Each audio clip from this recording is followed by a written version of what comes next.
Já tem alguém por aí, pessoal?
Alguém está me ouvindo aí?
Pessoal, vocês estão me ouvindo? Me mandam um zap, manda uma mensagem se vocês estão me ouvindo, por favor.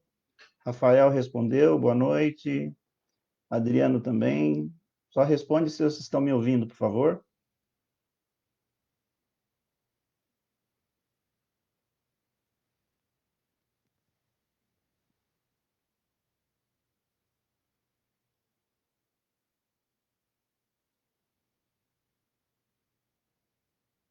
Adriano respondeu, estão ouvindo, né? Se alguém pudesse mais se manifestar aí se vocês estão ouvindo, ainda faltam 5 minutos, aí a gente já começa.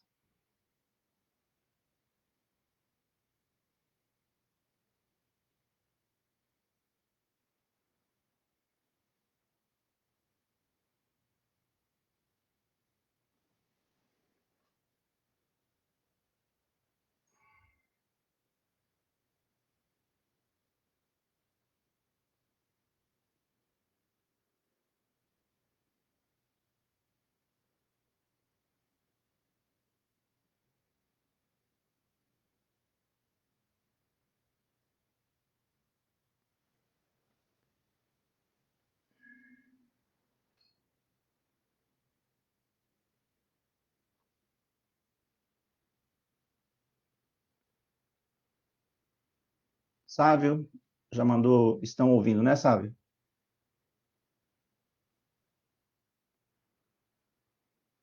Bastante gente nova aqui. Silene,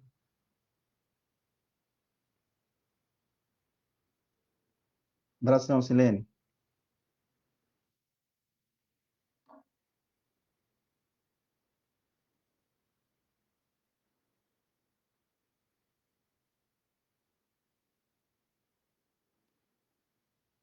Sávio, faz um favor para mim, verifica lá se no Facebook Jorge Guzzo, se tá lá, se eu compartilhei certo, se tá lá também no Jorge Guzzo, por favor.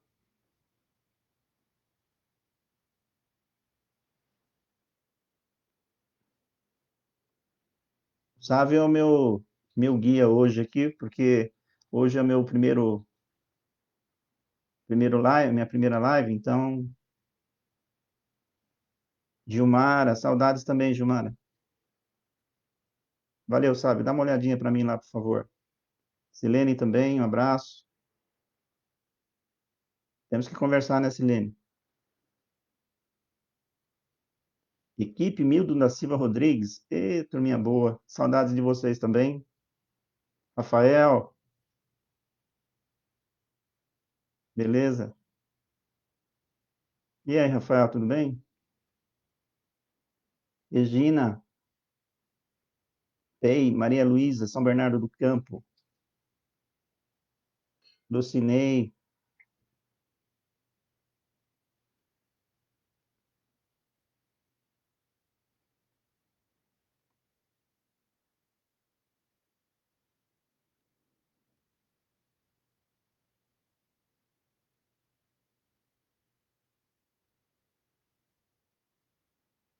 Helenice. Oi, Helenice. Santo Anastácio, terra do meu sogro, Santo Anastácio, da minha sogra.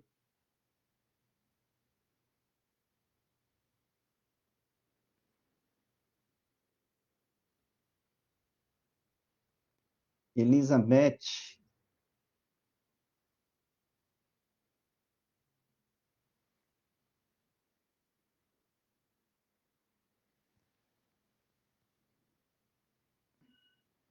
Vamos lá, pessoal. Vamos começar às 7h30 em ponto ou vamos esperar mais um pouquinho? Não sei se eu compartilhei lá no Jorge Buzo, porque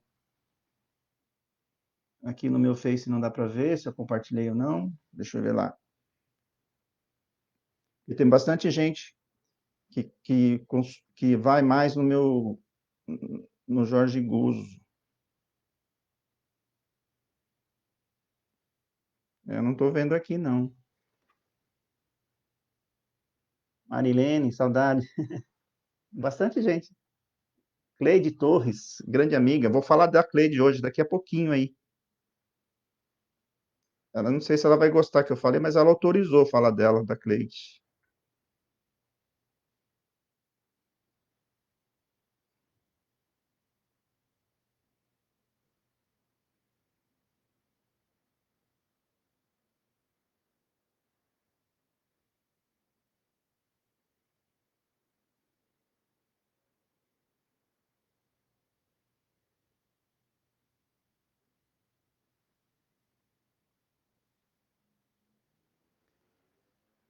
Acho que agora eu fiz certo. Difícil fazer a primeira vez as coisas, né? Vocês que são do PEI que estão começando agora, deve ser bastante difícil. Nessa fase que a gente está passando, né? Bastante complicada, principalmente. Vamos esperar mais um minutinho só, pessoal? Só 5 minutos de atraso, né? Enquanto isso, eu vou lendo aqui. Márcia, abraço. Lá da Milton. Luci, Fátima. Silene Gomes outra vez. Cleide é referência. Cleide Torres. Eu vou falar da Cleide Torres hoje, já que ela não está aqui, a gente vai falar mal dela. Mas ela está por aí, ela está me ouvindo. Ela me autorizou a falar dela hoje, tá? Ju Medeiros.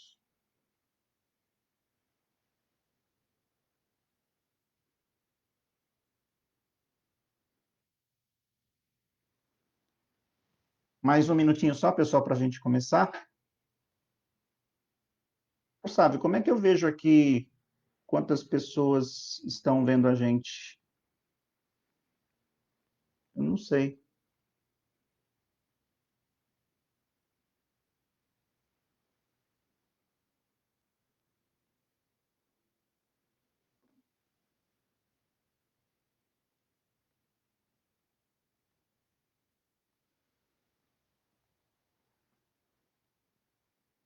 Não é legal falar sozinho aqui, né? Legal é conversar, né?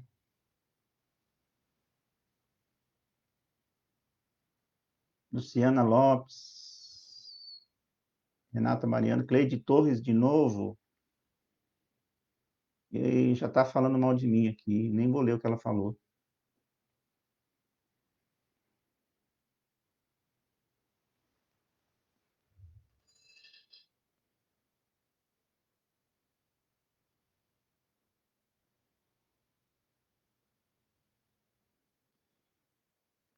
A Gisele da Reuit, lá de Campos, falou que a gente tem 245 pessoas assistindo, porque eu, eu não sei como é que veio aqui. Obrigado, Gisele. Não, Gisele de Reuit, desculpa. Gisele, vice-diretora da Reuit, que é uma das nossas patrocinadoras, junto com a Josimeire, é a administradora do grupo PEI, Professores PEI 2020, né?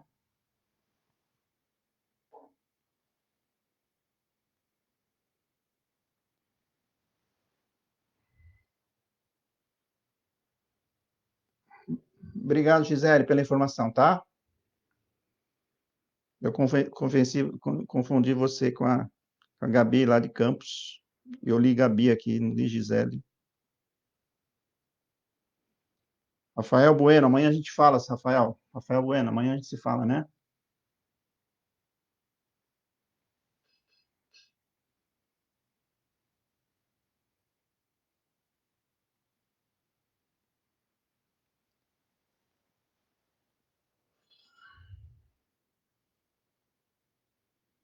Edson, dirigente de Mauá, diretor da escola Robert Kennedy, uma das escolas muito legal. Estou indo lá. O Edson está aí. Valeu, Edson. Um abraço.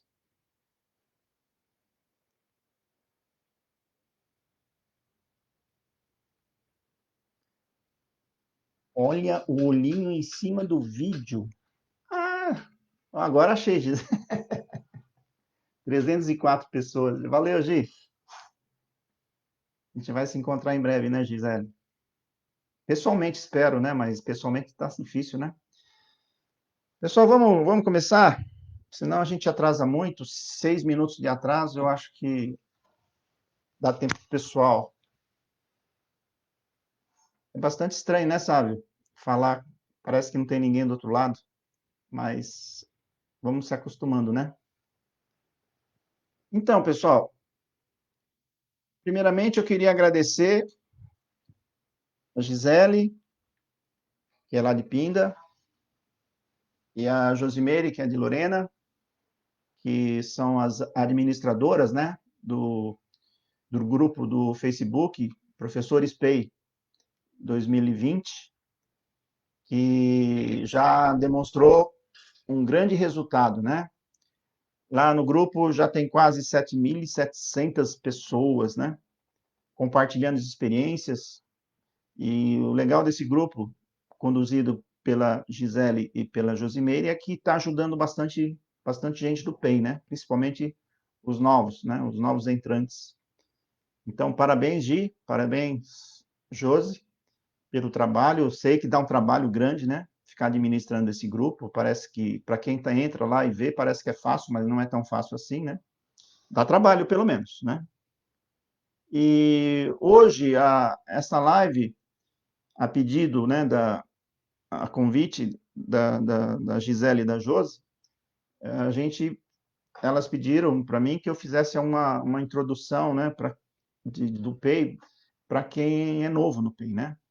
Então, primeiro, obrigado pelo convite para ambas e espero atender as expectativas de vocês, tá? Hoje a gente tem dois objetivos para falar com vocês, uma hora e pouco, né? O primeiro objetivo é dar algumas dicas para vocês, né? Sobre o que a gente pode fazer logo de cara nos primeiros dias do PEI. A gente vai fazer de conta hoje que a gente está vivendo um período normal, né? Mas não está normal, mas fica fora da nossa governabilidade falar o que a gente pode fazer do PEI nesse momento. Eu sei que vocês estão trabalhando bastante, mas vamos fazer de conta que a gente está numa vida normal, né? Então, o primeiro objetivo é dar para vocês algumas dicas. Um outro objetivo é aliviar um pouco, atenuar um pouquinho essa ansiedade que vocês estão passando, né? Então, a gente que já passou por várias escolas, então a gente sabe o que é o início de uma escola no PEI. Então, o segundo objetivo nosso é tirar ou abaixar um pouco essa ansiedade e um pouco dessa preocupação que vocês passam, porque o primeiro ano não é fácil. O primeiro ano é realmente muito difícil. Então, a gente vai tratar algumas coisas para tentar ajudar vocês, tá? Antes de começarmos a falar de algumas coisas, eu queria falar para vocês que o que a gente vai tratar aqui hoje são coisas, são assuntos, são temas, são pontos que foram construídos nas escolas. O que eu vou falar aqui não é uma coisa só minha, é uma coisa das escolas. São coisas que foram construídas junto com professores, diretores, PCNP, supervisores, diretorias. Então, o que eu vou falar aqui não é a minha opinião, não é o que eu acho, o que eu penso, o que eu acredito, mas o que eu acredito, sim, bastante coisa, mas são coisas que a gente foi construído, essas coisas foram construídas dentro das escolas, tá? E eu vou seguramente evitar o máximo ou falar nada de opinião e ponto de vista. Eu vou estar falando coisas aqui para vocês que foram evidências e constatações que a gente que nós vimos nas escolas, né? Nesses quase 8, 9 anos de trabalho junto com o ensino integral. Então, espero não ficar colocando aqui para vocês opiniões, pontos de vistas, né?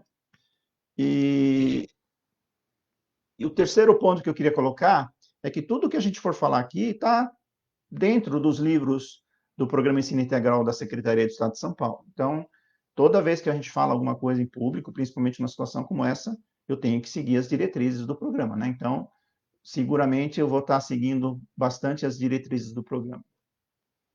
E como é um bate-papo bastante rápido, o meu objetivo é trabalhar uma abrangência o maior possível para dar umas dicas para que vocês consigam conduzir na escola, mas quando a gente trabalha com abrangência grande, a gente peca na profundidade da discussão, né?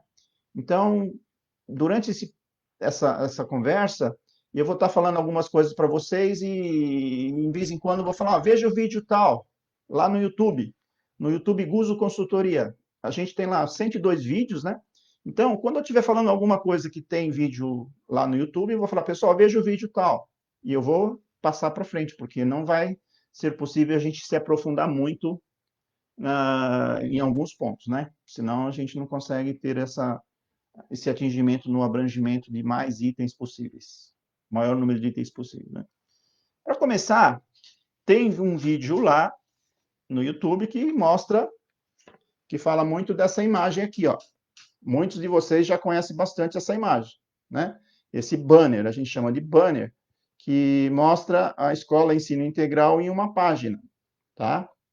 E esse banner, a gente pode falar dele em 2 minutos, que eu vou falar agora para vocês, e dá para falar dele pelo menos umas 40 horas, né? Porque isso aqui é o programa ensino integral em uma página, tá? Tá? E o que esse banner mostra logo de cara? Mostra logo de cara que o principal objetivo do programa ensino integral é fazer com que o jovem seja protagonista, né? Lá no topo. Quer dizer, a gente quer transformar o aluno e a gente precisa transformar em um aluno em autônomo, mas depois, em seguida, competente e depois solidário. A gente fala bastante disso, né? Individualmente, essas 3 características, esses 3 elementos, não é legal, né? O que é legal é a gente ter o aluno autônomo, competente e solidário, porque o aluno exclusivamente autônomo, ele que não é competente, tampouco solidário, ele é um menino egoísta. Se ele é exclusivamente competente, ele é um menino normalmente arrogante. E se ele é exclusivamente solidário, ele é o bobão da turma, né? Porque ele não sabe fazer nada, não se vira sozinho e quer ajudar todo mundo. Mas é uma característica positiva. Agora, quando a gente tem essas 3 coisas no aluno, que a gente conquista para ele e ele com ele mesmo, a gente tem um jovem protagonista, tá? E aqui embaixo é que é a base do programa, são os princípios, valores e premissas, né? Aqui embaixo é o que sustenta toda a estrutura da escola. Então, aqui a gente tem os valores, princípios e premissas que sustentam toda a escola. A hora que a gente tem atitudes e comportamentos que seguem esses princípios, tudo acontece na escola. Então, eu vou resumir principalmente nos princípios, tá? Porque não vai dar para a gente falar de todas as premissas e todos os valores. Então, vamos falar principalmente dos princípios. Os princípios são pedagogia da presença, educação interdimensional, 4 pilares da educação e protagonismo. Então, quando a gente tem dentro da escola acontecendo esses princípios, a escola acontece de uma forma fantástica. O sucesso é atingido. Eu sempre falo, se a gente tiver essa base na escola, significa que, principalmente, você ter alunos e professores praticando os 4 pilares da educação. Os professores atuando com pedagogia da presença e educação interdimensional. Então, a gente pode falar, sim, que esta parte inferior, essa base dessa estrutura, é gestão de pessoas. Então, quando a gente tem gestão de pessoas dentro da escola, você tem tudo para acontecer. E o que a gente resume o que é gestão de pessoas no primeiro momento? Gestão de pessoas no primeiro momento é a gente ter, como eu já falei, e vou falar muitas vezes, educadores e alunos praticando os 4 pilares da educação. Segundo, em gestão de pessoas ou na base do programa, a gente precisa ter alunos e professores com relacionamentos positivos sustentados por meio de confiança e afinidade. Confiança é acreditar. Afinidade é gostar. Não é todo mundo que a gente confia que a gente gosta. Não é todo mundo que a gente gosta que a gente confia. Agora, quando a gente tem alguém que a gente se relaciona com ela, seja aluno, seja colega, professor, a consequência da confiança e afinidade conjuntamente é você ter comprometimento e fidelidade das pessoas. Aí, tudo acontece. E, por último, por definição, 3 pontos principalmente, que eu acho que não precisa mais do quarto, a gente precisa ter educadores competentes e motivados. Competentes é saber fazer. Motivado é querer fazer. Não adianta ser só um desses 2 pontos. Não adianta ser competente e não querer fazer. Não adianta querer fazer se você ainda não sabe fazer. E o que acontece aí no programa Ensino Integral, que eu já coloco logo de cara? Vocês sabem fazer tudo no primeiro mês, no primeiro semestre? O programa Ensino Integral tem mais de 60, quase 70 itens novos, metodologias, ferramentas, instrumentos, atividades. Quase 70, eu até contei outro dia, eu até parei, porque acho que dá mais que 70 atividades novas, metodologias novas. Então, não é do dia para a noite que você vai conseguir fazer. Então, é difícil para o educador, no primeiro momento, entender que ele não sabe fazer aquilo, que ele é incompetente naquilo. Infelizmente, mas no começo é assim. E isso é uma das coisas que angustia muito o educador. Faz o educador sofrer bastante. Então, vamos falar um pouco disso, né?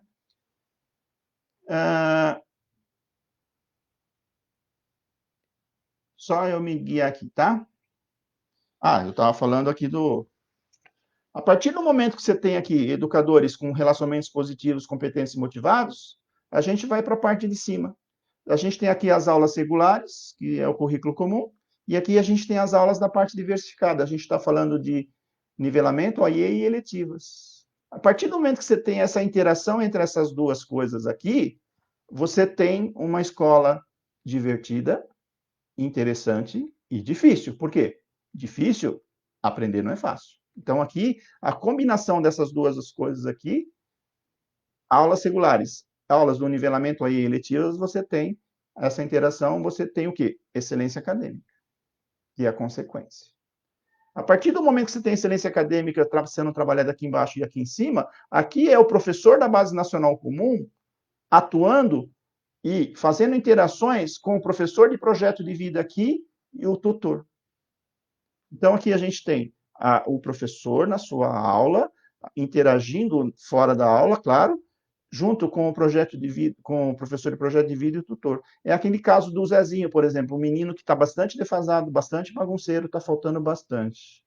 A partir do momento que o professor, na sua aula, percebe que o Zezinho está se interessando, está tendo as primeiras iniciativas para começar a estudar, ele avisa o tutor avisa, conversa com o Zezinho, elogia o Zezinho, o professor de projeto de vida, ele faz o Zezinho como um exemplo positivo na aula para dar sensações de sucesso para o Zezinho no seu dia a dia. Tá? E, ao mesmo tempo, não separado, o professor, na sua gestão em sala de aula, tem que trabalhar autonomia, competência e solidariedade, junto com 4 pilares, junto com a sua disciplina. Então, aqui, o professor, na sua gestão em sala de aula, ele precisa trabalhar, desenvolver autonomia, competência e solidariedade com o aluno. Pessoal, aqui tem, acho que uns 3 ou 4 vídeos que tratam desses pontos aqui, tá? Lá no YouTube, Guzo Consultoria. A gente vai voltar nele daqui a pouco outra vez. Vamos falar agora dos desafios que o professor ou o diretor, o educador tem nos seus primeiros dias. O que acontece nos primeiros dias, né? Todo mundo alegre, todo mundo motivado, todo mundo ansioso para poder fazer as coisas, né? E muita gente nova, muita gente que chegou na escola que a gente não conhece, né? A gente conhece, pô, o cara é legal, né? E aí passa um tempinho, aí o diretor fala assim, caramba, o que que eu faço primeiro, né? O que que eu faço primeiro? Ele senta na sala dele lá e fala, caramba, tem tanta coisa nova, o que que eu faço primeiro? A mesma coisa o professor falou, caramba, vou fazer o guia de aprendizagem primeiro, o programa de ação, o que que eu vou fazer? Caramba, né? E aí é normal, né? Todo mundo motivado, sai todo mundo fazendo tudo, né? O diretor fazendo o papel do professor, o professor fazendo o papel do coordenador e etc. E depois de um tempo começa a bater uma certa, caramba, e agora? O que que eu faço, né? Pessoal, isso que eu estou falando não é o que eu acho, pessoal, é isso que a gente viu nas escolas, isso que a gente vê até hoje. Toda escola nova, um abraço para o pessoal do Celso Gama, por exemplo, que começou outro dia, aqui de Santo André. Caramba, eu falava para o pessoal, o primeiro ano não vai ser fácil, o pessoal vai ser difícil, vocês vão... Meu, o pessoal não acredita que a gente fala que o começo é difícil. O primeiro ano é difícil, pra caramba, e o segundo ano é um pouquinho menos difícil, mas continua difícil também. Mas a gente precisa ter a consciência de o que fazer primeiro, o que fazer segundo e etc, né? Agora, poxa, tem acolhimento, tem plano de ação, tem programa de ação, tem guia de aprendizagem, tem que fazer o plano de nivelamento, plano de eletivas, orientação de estudo, puxa vida, clube juvenil, puxa, eu nem vou falar do clube juvenil para começar, né? Mas a gente vai falar daqui a pouco. Agora, depois de quase 8 anos, 9 anos atuando nas escolas PEI, pessoal, o PEI vale a pena.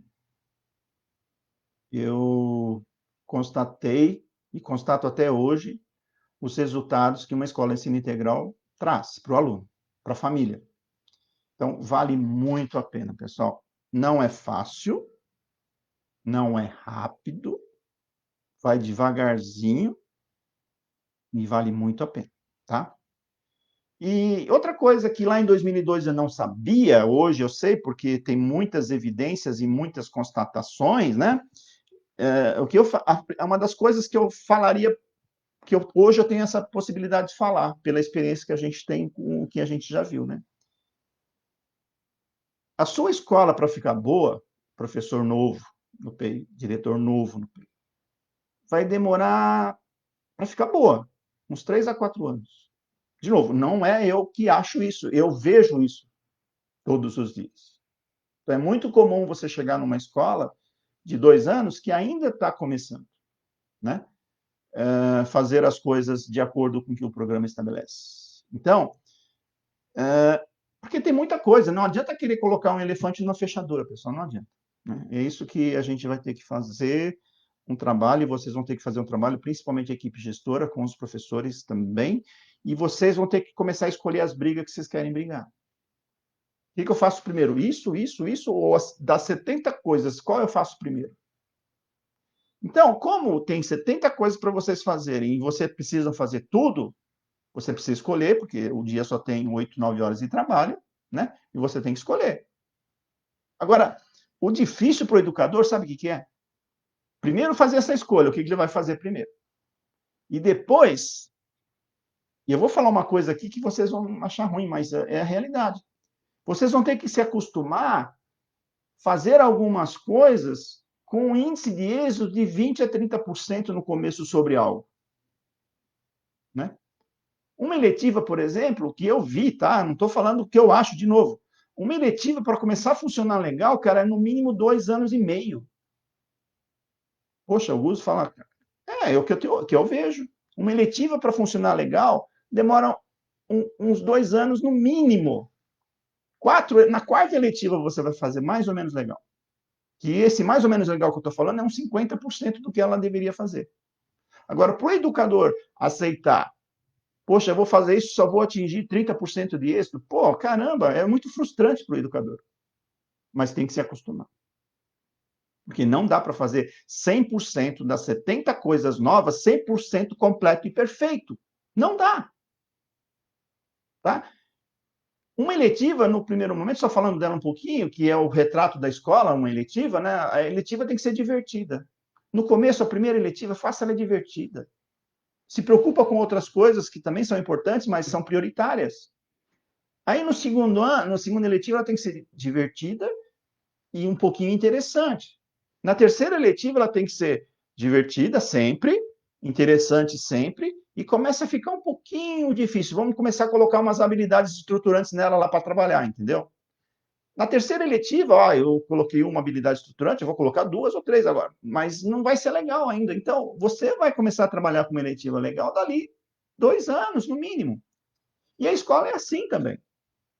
A escola, no primeiro ano, você vai fazer o que der. Agora, importante, quando a gente faz algumas coisas positivas, mesmo que com êxito de 30% e não tudo que a gente poderia fazer, a escola já começa a evoluir. Impressionante.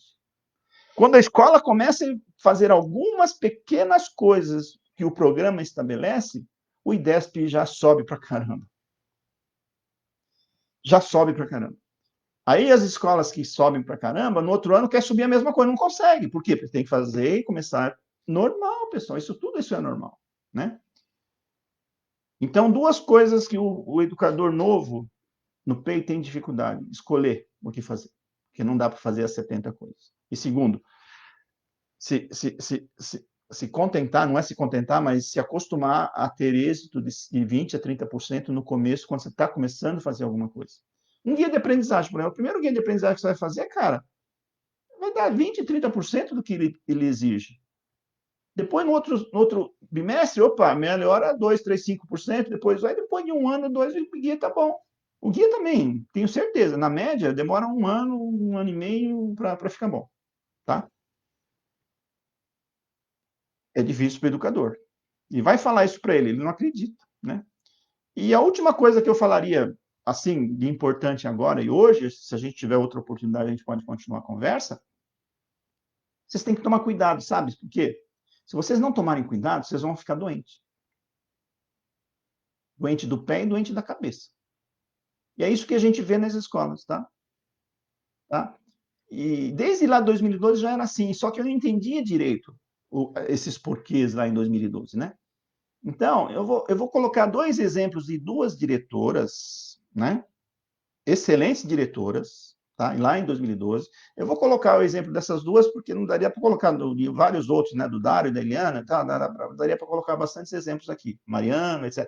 Agora, eu vou colocar só dessas duas, porque essas duas representam dois tipos de diretores, né? A gente tem a Eliana, por exemplo, né? Dois tipos de diretoras, porque dois tipos de diretoras diferentes. A Eliana era a diretora boazinha, calminha, né? Quem conheceu a Eliana lá de Indaiatuba, né? Trabalhava lá com o Aurélio, né? Com a Elisa, né?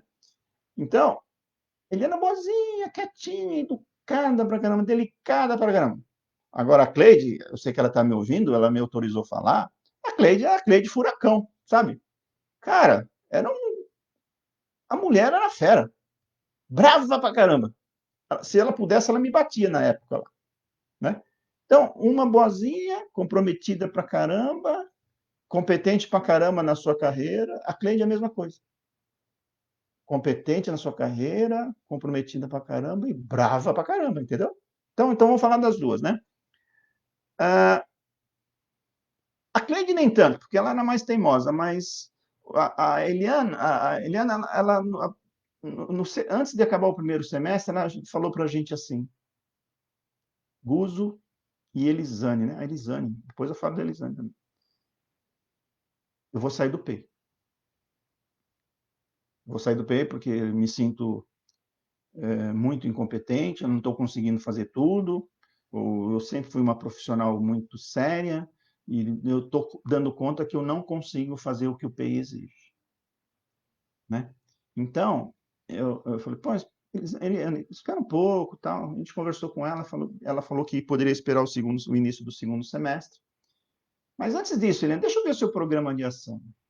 Porque o programa de ação, uma das coisas que ele estabelece é as suas principais atribuições, né? As suas principais responsabilidades, seus principais quadrados. Não está completo, não está perfeito ainda, eu preciso ver. Eu falei, deixa, isso não é uma coisa que todo mundo faz, né? Deixa eu ver o documento. Eles querem que o documento fique completo e perfeito para mostrar para os outros. Cara, não é assim, nunca vai ficar completo e perfeito. Então, isso quando a gente pedia lá em 2012 um documento para ver, ninguém mostrava, cara. 3, 4 meses de programa, deixa eu ver o plano de ação. Não está pronto ainda, não está bom ainda. O programa de ação também não está, o guia também não está bom ainda. Quer dizer, fazia 3 meses eles tinham, mas não queriam mostrar, porque queriam que ficasse completo e perfeito. Aí a gente pegou, eu peguei o programa de ação da Eliana. Eu falei, Eliana, essa atividade aqui de quem é?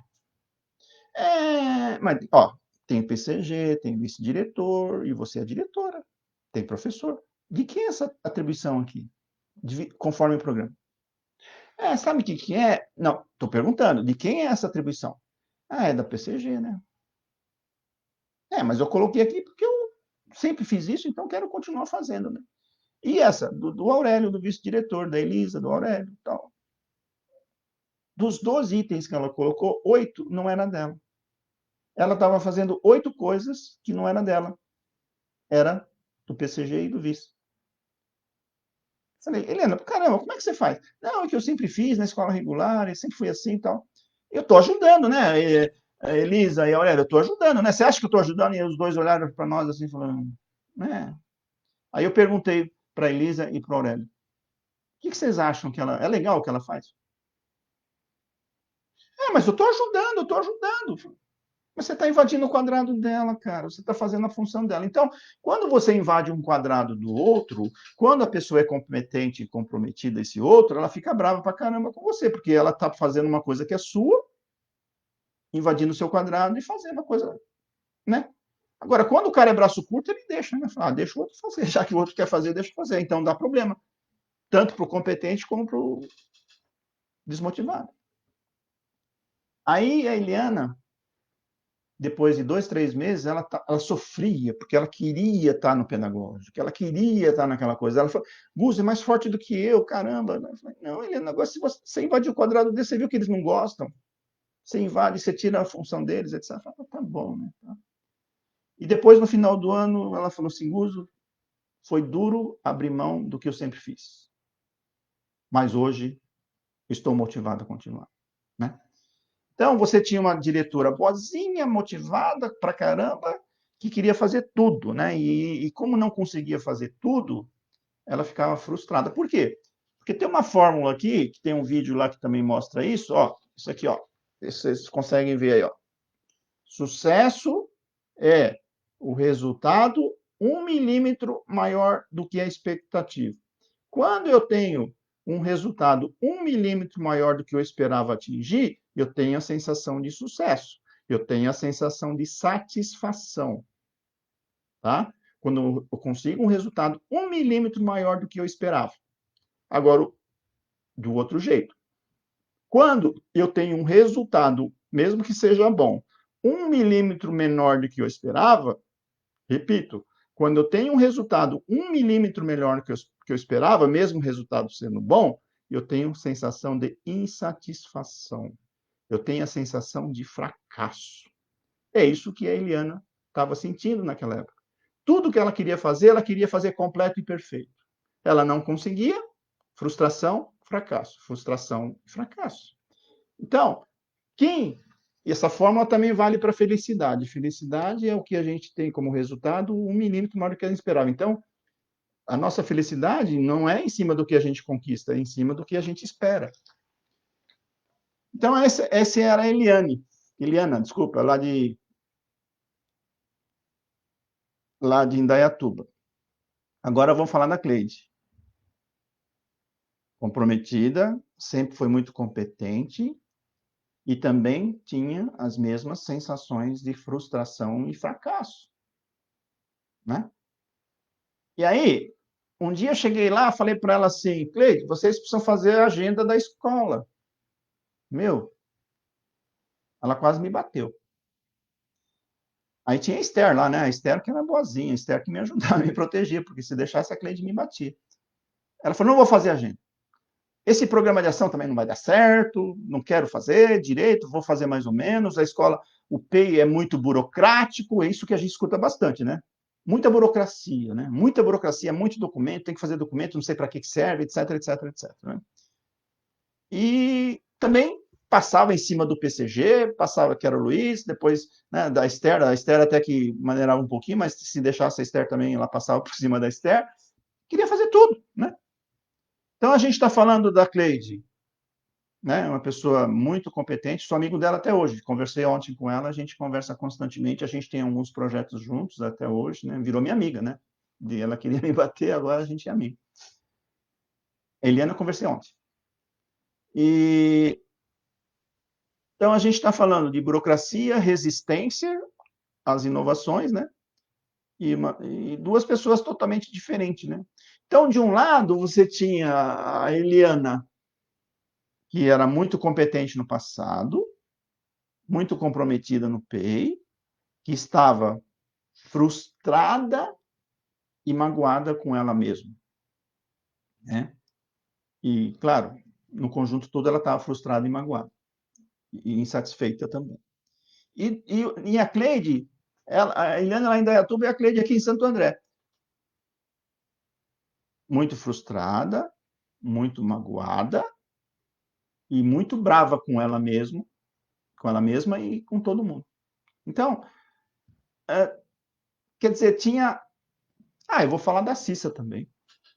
A Cissa era PCG lá de Itatiba, tinha a Eliana, que era diretora, se aposentou agora. A Cissa, ela falava assim pra gente, quando você, Elisane, vem aqui, eu tenho uma sensação, uma mistura de sensações de ansiedade, de curiosidade, uma mistura de satisfação, angústia, preocupação, medo, e a gente pedia para ela, né, deixa eu ver as coisas, aí era uma briga. E a Cissa até falou para mim, que eu poderia falar isso publicamente, né, que ela ficou um dia, uma vez que a gente foi lá, ficou uma semana sem falar. Ela não conseguia falar, perdeu a voz. Pela angústia que ela estava passando no PEI em 2012. Então, é isso que aconteceu em 2012 e acontece até hoje nas escolas. Tá? E agora, é fácil falar dos outros, né? Fácil falar dos outros, né? Eu também era principiante, né? Porque estava começando bem em 2012, né? Comecei a estudar em 2011, junto com a Elisane, a gente estudou pra caramba, e mesmo assim nós estávamos aprendendo ainda, né? Ah,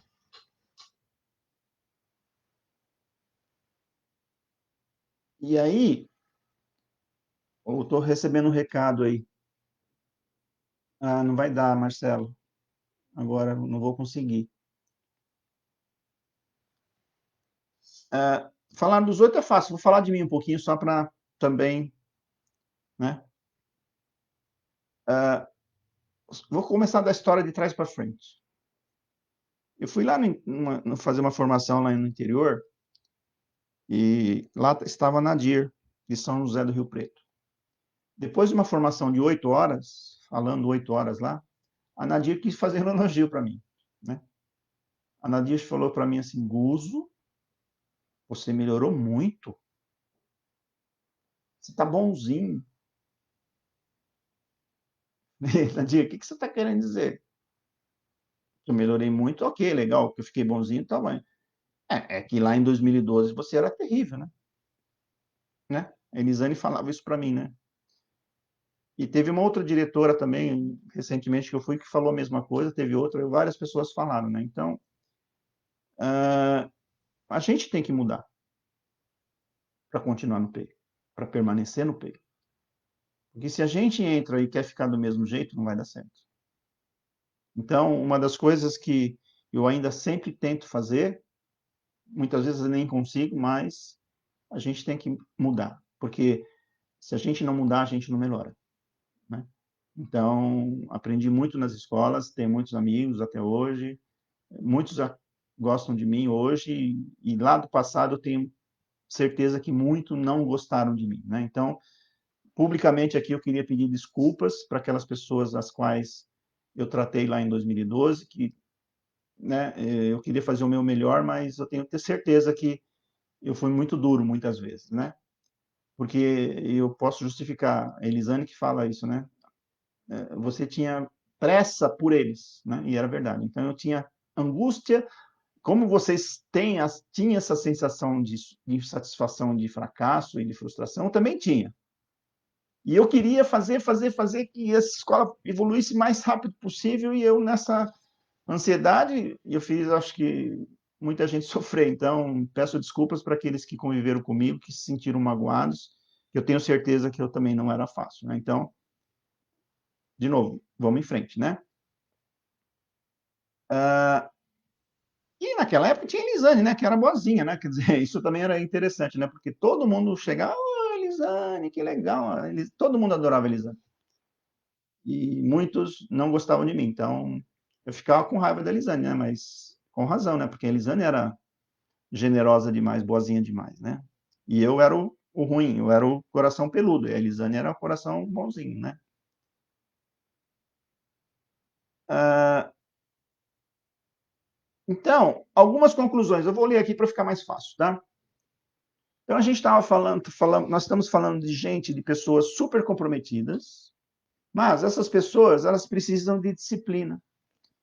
Elas precisam saber quais são os seus quadrados, seu principal e os demais quadrados, e o do colega, né? Então, uma das primeiras coisas que vocês, educadores novos do PEI, precisam fazer, uma das primeiras coisas é definir o seu principal quadrado e os outros principais quadrados. E todos saberem qual que é o do colega também. E não dá para fazer tudo completo e perfeito, pessoal. Não dá. Né? E ainda em pouco tempo. Não dá. Vocês têm que ter essa consciência. Mas tem que começar hoje também. Não é porque vai ser tudo incompleto e perfeito que você não começa. Tem que começar hoje. Burocracia no PEI. Isso é forte, cara. Todo mundo fala que o PEI é muito burocrático. Né? E muita gente fala isso. Resistências às inovações. Até um certo ponto é natural. Fazer uma coisa nova que eu nunca fiz, e bastante coisas ao mesmo tempo, a gente vai resistir. Mas a gente não pode resistir ao ponto de não evoluir de 20 para 25, para 30% de êxito, tá? Então, isso não pode acontecer. E também resistências de fazer as coisas de formas diferentes, né? Porque eu fazia sempre assim, eu vou continuar. Não, não. Tem que repensar e tem que fazer diferente o que sempre fez. Tem que parar para pensar. Por quê? Porque para você melhorar, você precisa fazer inovações. Para você melhorar, você precisa fazer o diferente do que sempre fez. Para você melhorar, você precisa fazer aquelas coisas boas que você sempre fez. Essas três coisas. E normalmente, 95% das pessoas se apegam no quê? Continuar fazendo o que sempre fez. Então não vai melhorar. Para você melhorar, você precisa fazer coisas novas. Para você melhorar, você precisa fazer diferente do que você sempre fez. E o PEI é isso, o PEI te traz isso. Bastante inovação e bastante exigências para você fazer diferente do que você sempre fez, tá? E se a gente não souber lidar com essas coisas, a gente vai estar com essa briga da sensação de insatisfação, satisfação, frustração, né? Sucesso ou fracasso. Então, é preciso escolher as prioridades, é preciso saber que no começo a gente vai ter uma taxa de êxito de 20% a 30%, 35%, 40% aos poucos, e a sua escola vai ficar boa, pessoal, só daqui 4 anos. Mas precisa começar hoje. Começar hoje a fazer o certo, tá? Só para dar um exemplo, vamos começar pelo que acontece primeiro na escola, no acolhimento. O que acontece no acolhimento? O principal objetivo do acolhimento, qual é? O principal, é um só. E as escolas também têm essa dificuldade de identificar o que é o principal. O principal objetivo do acolhimento é transformar o jovem em jovem protagonista, autônomo, competente e solidário. O outro objetivo tem um vídeo lá no YouTube também, acolhimento, tá? O segundo objetivo do acolhimento é o aluno ter contato com os 4 pilares da educação, para ele entender que ele tem que ter atitudes e comportamentos baseados nos 4 pilares da educação para conseguir o protagonismo e o seu projeto de vida. E o terceiro objetivo do acolhimento é fazer com que o aluno tenha contato com o protagonismo, que ele tem que ter a certeza que ele vai precisar daquilo para chegar lá. Para ser protagonista e atingir seu sonho, seu projeto de vida. Tá? Então, são esses 3 objetivos do acolhimento. Tá? Agora, olha que interessante. Você tem que trabalhar os 4 pilares, né, da educação, tem que trabalhar o sonho, tem que trabalhar o protagonismo. E é trabalhado, bem trabalhado no acolhimento. E o que tem que acontecer na escola depois do acolhimento? Sabe o que é?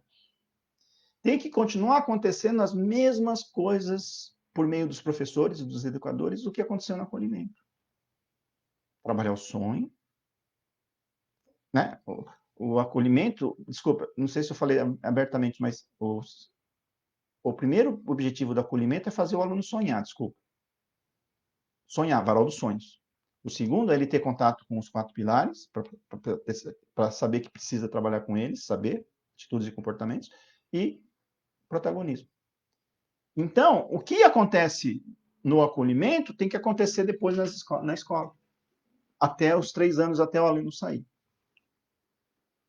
E vamos falar um pouquinho do clube juvenil. A gente está falando muito rapidamente isso, mas eu já estou vendo que o tempo está passando e a gente vai ter que dar uma corridinha, tá?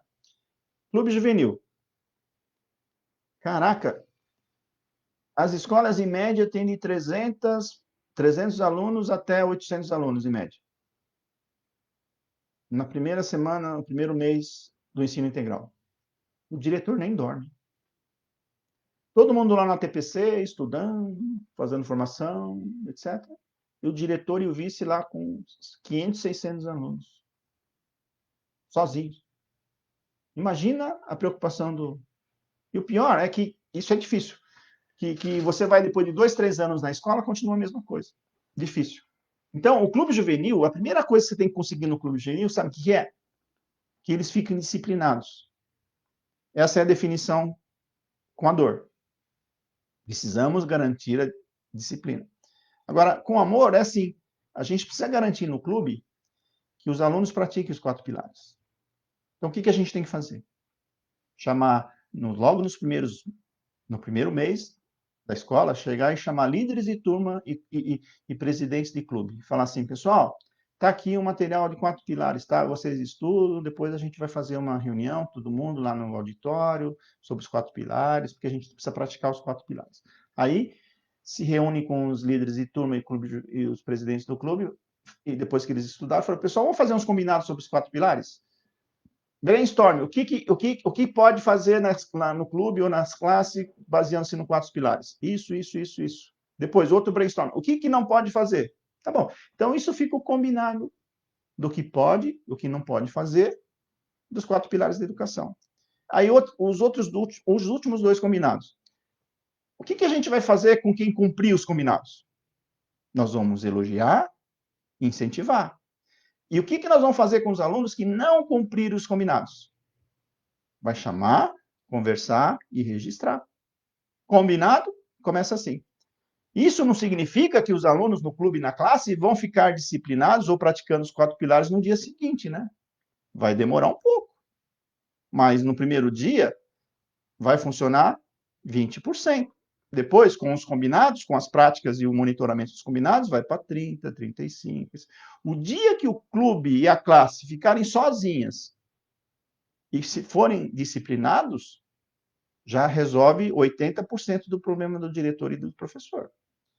E aí, depois que o clube juvenil está nos 50%, 60% de cumprimento dos 4 combinados, aí você fala assim para o clube do teatro, qual a visão do seu clube? O que é visão, Dire?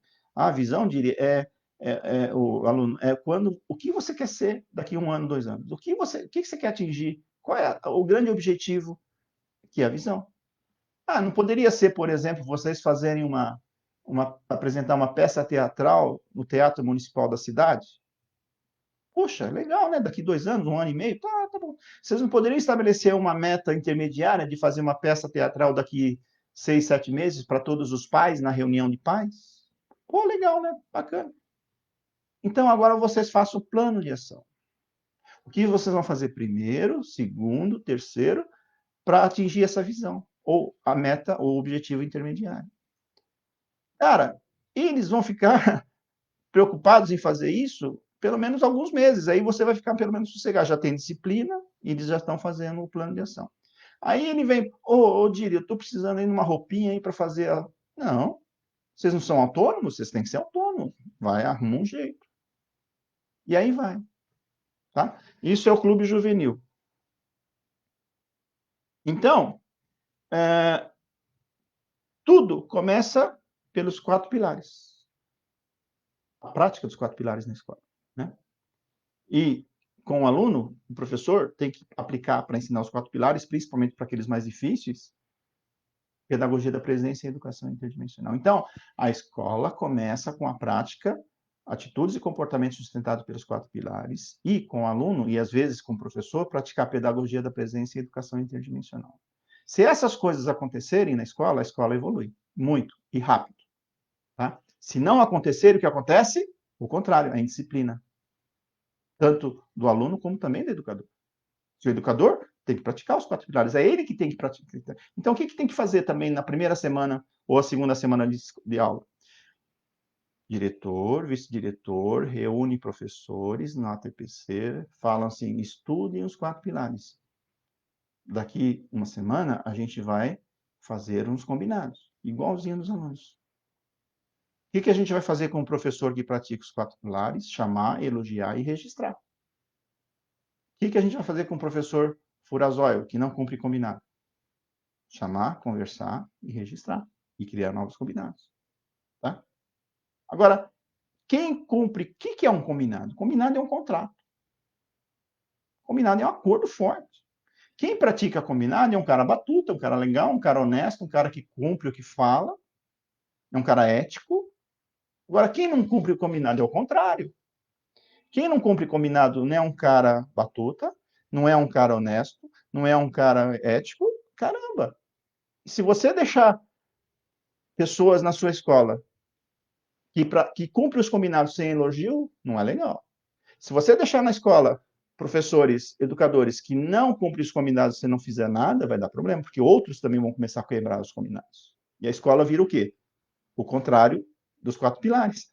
A bagunça, a indisciplina. Tá?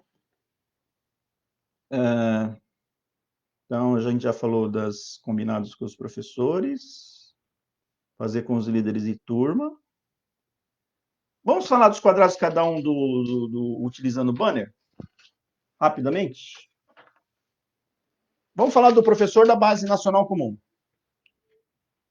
O professor da Base Nacional Comum tem aqui embaixo atitudes e comportamentos sustentados pelos 4 pilares, principalmente. O que é isso? Isso é gestão em sala de aula. Então, o primeiro quadrado do professor da Base Nacional Comum é ele ter gestão em sala de aula, que é o quê? Alunos e professores praticando os 4 pilares. A partir do momento que ele tem os alunos e professores praticando os 4 pilares na sala de aula, ele vai cumprir o currículo aqui na sua aula regular. O segundo quadrado, então, é cumprir o currículo. O terceiro quadrado é o professor fazer, ou melhor, o aluno aprender o que o professor deu. Então, primeiro quadrado, gestão em sala de aula. Segundo, cumprir o currículo. E terceiro, o aluno aprender. Aluno aprender não é a mesma coisa que o professor ensinar bem. São coisas distintas. São complementares, mas são distintas. Aí, o quarto quadrado é o quê? Interação da sua disciplina da Base Nacional Comum com as aulas de nivelamento, OIE e eletivas. Tá? Interação da sua aula da Base Nacional Comum com as aulas de OIE, eletivas e nivelamento, principalmente. Aí depois você tem aqui a excelência acadêmica da sua aula e a interação com o professor de projeto de vida e o tutor do aluno. Então, o quarto quadrado do professor aqui, da Base Nacional Comum, é ele interagir o que acontece na sua disciplina, na sua aula, com o tutor para elogiar o Zezinho que está evoluindo e com o projeto de vida para o professor do projeto de vida também ajudar o Zezinho para caramba que está precisando. E o sexto quadrado é o quê? Na mesma gestão em sala de aula, fazer desenvolver autonomia, competência e solidariedade. Esses são os 6 quadrados do professor da Base Nacional Comum. Quais são os principais quadrados do professor da Base Nacional Comum? 6 principais. Qual que é o principal?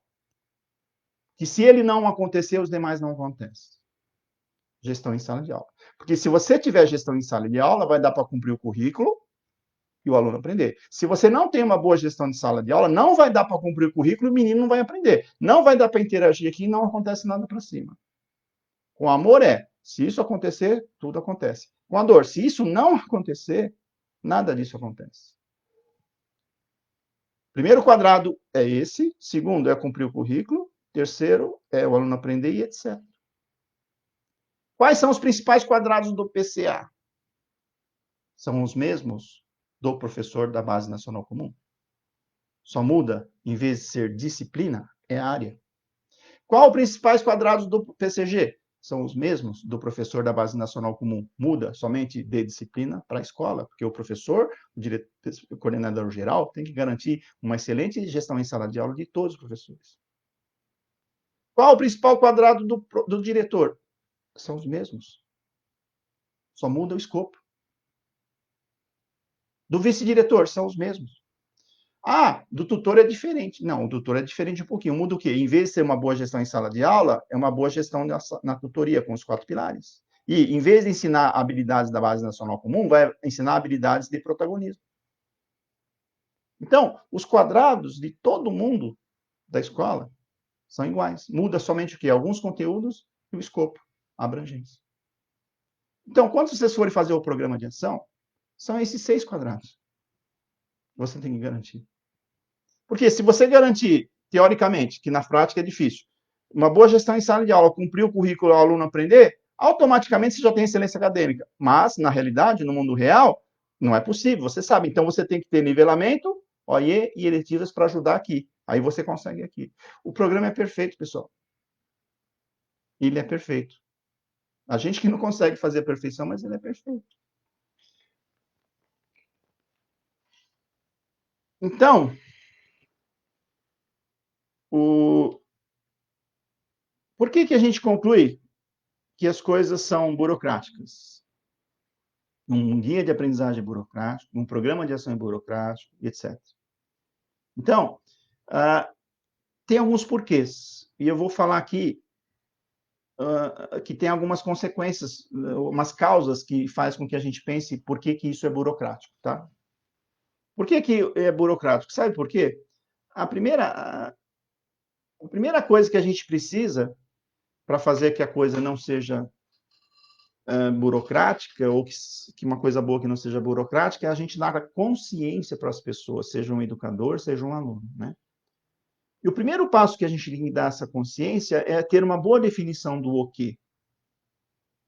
Uma definição que deva ser chão, que todo mundo entenda a mesma coisa. Uma definição chão é quando todo mundo entende alguma coisa, que não pode ser uma definição nuvem. O que é uma definição nuvem? Ah, tem uma nuvem lá. O que você está enxergando, professor? Ah, estou enxergando um cachorrinho. Ah, o que você está enxergando lá, outro professor? Ah, estou enxergando um elefante. Ah, o que você está enxergando? Uma girafa. Caramba, cada um que olha para a nuvem enxerga uma coisa diferente. Isso é uma definição nuvem, tá? Então, primeiro tem que ter uma definição. O que é um guia de aprendizagem? O guia de aprendizagem é um documento que estabelece quantas e quais habilidades serão dadas no bimestre. Alguém vai entender diferente? Né? Qual o principal objetivo e os seus outros dois? O principal é um só, e os outros dois principais objetivos, que principais sempre são 3, no máximo 4. Né? Não tem 20 principais. Pode até ter, mas é difícil definir prioridade desse jeito. Né? O principal objetivo do guia de aprendizagem, primeiro, é que o aluno tenha consciência que ele vai aprender. Eles têm que entender o que é uma habilidade que ele vai aprender. Então, o guia de aprendizagem, o principal objetivo é que o menino aprenda o currículo do bimestre. Tá? Quem é o principal Quem é o principal responsável pelo guia de aprendizagem? O principal é o professor da disciplina. O segundo principal, o PCG na área, e o terceiro principal, o PCG na escola. Quais são as principais interfaces e interações que o guia tem? O guia de aprendizagem tem uma interface de um lado com o plano de aula e do outro com o nivelamento. E também tem, depois, os dois principais são esses, nivelamento e plano de aula, e depois tem com plano de eletivas e com plano de OE. Qual o principal indicador do guia de aprendizagem? São dois. Os dois principais. O primeiro é quantos por cento foi cumprido do currículo, foi ensinado. E quantos por cento foi aprendido. Quantos alunos aprenderam? Qual o percentual? Então, são essas as definições que a gente tem que ter de um instrumento, seja um guia de aprendizagem, seja um programa de ação, né? Por que é um que serve? Aí as mesmas perguntas têm que ser respondidas para o programa de ação, né? A segunda causa, então a primeira causa que as pessoas acham as coisas burocráticas é não ter a consciência exata do que é aquilo. E para ter essa consciência, você tem que ter resposta para essas 5 perguntas. A segunda causa que faz com que a coisa fique burocrática, na escola existe muito isso, pessoal, de novo, não sou eu que estou falando que eu acho, é o que eu vejo, e constatei, e foi evidenciado para mim. É passar tarefa mais do que necessário. Precisava passar 5, passaram 20. Escrever mais do que necessário. Dava para escrever em 2, 3 sentenças, se escreveu em uma página. Falar muito a mais do que é necessário. Pedir e exigir muito além do que é necessário. No final das contas, qualquer comanda, qualquer documento, qualquer estabelecimento, qualquer meta, qualquer expectativa, qualquer demanda que você pede, tem que ser smart. Tem que ser smart. Smart não é aquilo que a gente passa na unha, não, tá? Smart significa o quê? Específico, mensurável, atingível, relevante e com tempo determinado. Tem que ser smart. Tem uns 4 vídeos lá, 3 pelo menos, que fala de smart, tá? O terceiro tipo de causa. Então, o primeiro tipo de causa é não ter a consciência, o segundo é exigir demais além do que precisa, e o terceiro tipo de causa. Esse terceiro tipo de causa, a gente tem que levar em consideração que os dois de cima já foram eliminados, tá? Já foi dada boa consciência, foi feita uma demanda smart. O pessoal entendeu o que é. Aí, essa terceira causa é a resistência ao novo. A resistência em fazer diferente do que sempre fez. Pô, o cara tem a consciência, entendeu o significado daquilo e ainda resiste em fazer. Tá? Isso é difícil, cara. Veja lá o vídeo Copo Cheio. Esse artigo eu escrevi em 2013, porque o lugar para ter gente copo cheio, né, é na escola. Copo cheio é aquela pessoa que acha que... resistente, vai. Não vou falar muito agora, porque senão eu começo a falar e não paro, mas Copo cheio é a pessoa resistente a fazer coisas novas e fazer diferente do que sempre fez. Tá? Exemplos de documentos que a gente acha burocrático. Programa de ação. Programa de ação é um documento que estabelece as suas principais atribuições, principais responsabilidades que você tem que desempenhar na sua escola, com as ações que você vai fazer e com as metas. E esse documento estabelece isso, que você valida com o seu superior, com o seu diretor, e esse documento vai ser utilizado para você fazer avaliação de desempenho durante o ano e no final do ano. Aí depois vem o bônus ou não para você. Então, o programa de ação é um documento que vocês precisam fazer urgente, cara. Eu já falei quais são os 6 quadrados, agora vocês se viram. Por quê? Tem que saber o que é a sua principal atribuição e as outras 5. Isso vai ser utilizado no seu dia a dia para você se autodesenvolver e no final do ano vai ser feita a avaliação. Tá? Guia de aprendizagem, já falei. O guia de aprendizagem, o primeiro é difícil fazer, mas precisa fazer. Vai ficar 50% bom, depois vai para 55%, 60%. Por quê? Porque o guia de aprendizagem, depois de 60% a 70% ele pronto, ele já está pronto. Aí vem um professor novo na escola e fala, guia, professor, segue esse guia aqui, ó, já está 70% bom. Se quiser melhorar, mas já está 70%. Não, esquece isso daí que eu vou fazer do meu jeito. Não. Se você não tiver guia de aprendizagem, cada professor vai dar a aula que ele quer. Coisa que ele fazia lá na aula regular, na escola regular. Na escola P, não. Tem que cumprir o currículo. Tem que aprender o currículo. E tem que ter um guia com as atividades, etc, etc. Tem que ter um guia. É burocrático? Ou você vai deixar cada um fazer o que quer? Vindo da escola regular? Não dá certo. Agenda da escola. 90% das escolas que a gente vai não tem agenda. O que é uma agenda? Define as principais atividades relevantes da escola. Né? Define as principais atividades relevantes que cada educador faz. Cada classe faz. O guia, a agenda, a classe tem que ter um guia.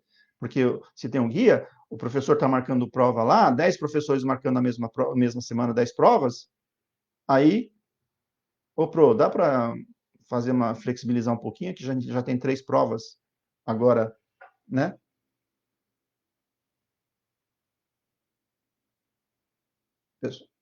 Acho que voltou, né?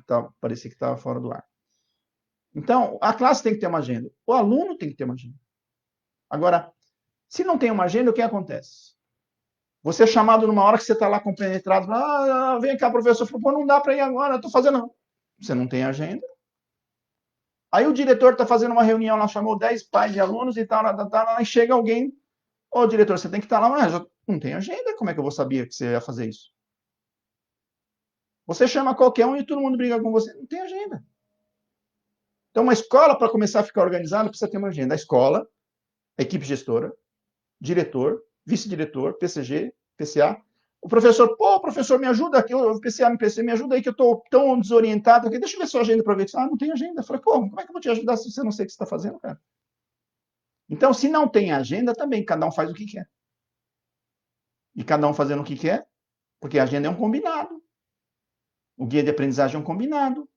O programa de ação é um combinado. Se não tem combinado, o que acontece na escola? Tem lá uns 4 vídeos de combinado. Se não tem combinado na escola, cada um faz o que quer. Cada um faz o que quer sem se importar com o outro, que isso é um problema sério, no começo principalmente, dá problema. Tá? Estou correndo um pouquinho, porque senão a gente vai ficar aí muito tempo, né? Então, dica, quando alguém pedir alguma coisa e você achar que esse documento ou essa atividade é burocrática, você pergunta assim, o que é isso que você está me pedindo? Tem que ser smart, tem que ser chão. Me explica o que é. Qual o principal objetivo disso? Qual o segundo principal objetivo? Né? Quem é o principal responsável para fazer isso? Sou eu mesmo? Tem certeza que sou eu que tenho que fazer? Eu sou o principal guia de aprendizagem? Programa de ação também. Mas isso aí acho que não é não, hein? Isso aí acho que é do PCG, não é não? Vamos ver, vamos conversar e vamos alinhar. E começa por aí, pessoal. qual a principal interface que isso tem com outra metodologia ou outra função? Interface é encostar, entregar uma coisa. Interação tem lá também um vídeo. Interface é interação, tá? E a interação é fazer junto. Qual o principal indicador e qual o segundo principal indicador? Também tem que ter.